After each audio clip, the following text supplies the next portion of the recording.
Hi everyone! Welcome back sa aking video.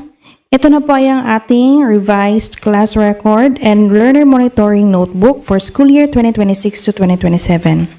Na-check na rin po ito ng several master teachers at na-apply ko na rin po dito yung kanilang mga suggestions. So dito po sa cover, pwede po natin dito ilagay yung name ng teacher or ng advisor at iba pang information. And then dito po sa first page ay ang basic information ng teacher at ng school. Meron po tayong preface, table of content. So, ang nilalaman po dito ay learner profile, list of transferees, class officers, homeroom PTA officers, reading profile from beginning, middle, and end of school year, nutritional status, beginning, middle, and end of school year, attendance records from June 2026 to April 2027, class records from first, second, and third term, percentage breakdown by component from grades 1 to 12, key awards for learners from base po ito sa DepEd Order number 36, series of 2016, list of oral duties, list of Project 6B's pupils, learners at risk of dropping out or LARDO, list of SBFP beneficiaries, anecdotal record, parent-teacher agreement, and home visitation record. So, parang all-in-one na po ito. So, yung notebook po na ito, pwede nating magamit all throughout the year. So, learner profile for school year 2026-2027, hanggang 60 po ito. Good for 60 pupils po. Next po, list of transferees at checklist. Meron po dito, nilagay akong checklist ng credentials or documents na kailangan nilang maibigay kapag sila ay magka-transfer. Next is class officers, homeroom PTA officers, reading profile. So, ito po yung kanilang reading level, may beginning, middle, and end of school year. Yung type of assessment, ilalagay po natin dito kung ang ginamit natin ay PhilErie or CRLA. Good for 50 pupils po ito, yung mga following na hanggang 50 po ito, good for 50 learners. Next po, nutritional status, beginning, middle, and end of school year.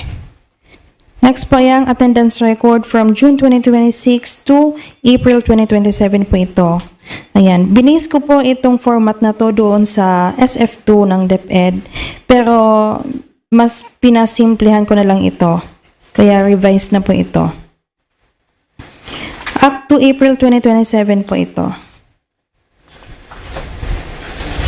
Next po ay ang class record. So, ngayon na magsisimula yung first term, yung trimester na sa DepEd. Kaya nilagyan ko na po dito ng first term, second term, and third term.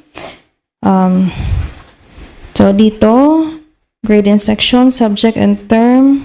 Binis ko po yung class record na to doon sa e-class record ng DepEd, pero sinimplify ko lang siya. So, revise na po ito.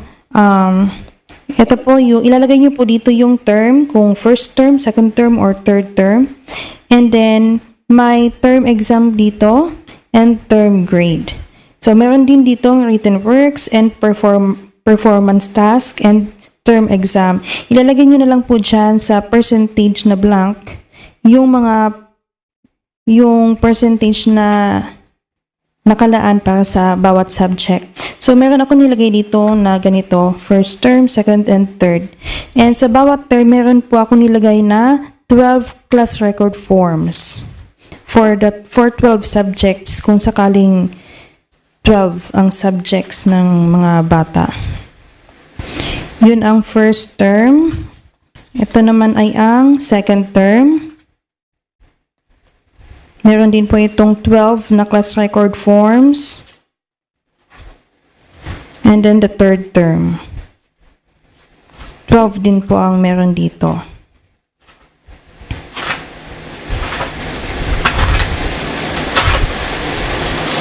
Next, ito na po, percentage breakdown by component from grades 1 to 12.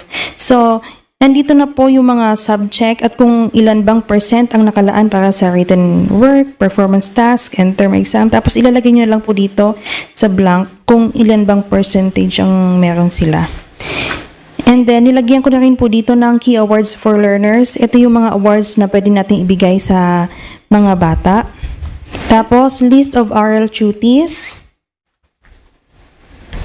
Meron din po dito ang list of Project 6B's pupils.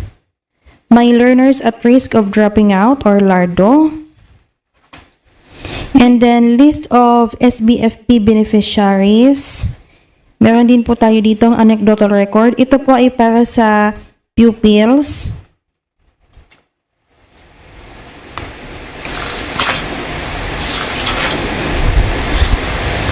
Ito naman po ay ang parent-teacher agreement kung sakaling may ipatawag po kayong parent. And lastly po ay ang home visitation record.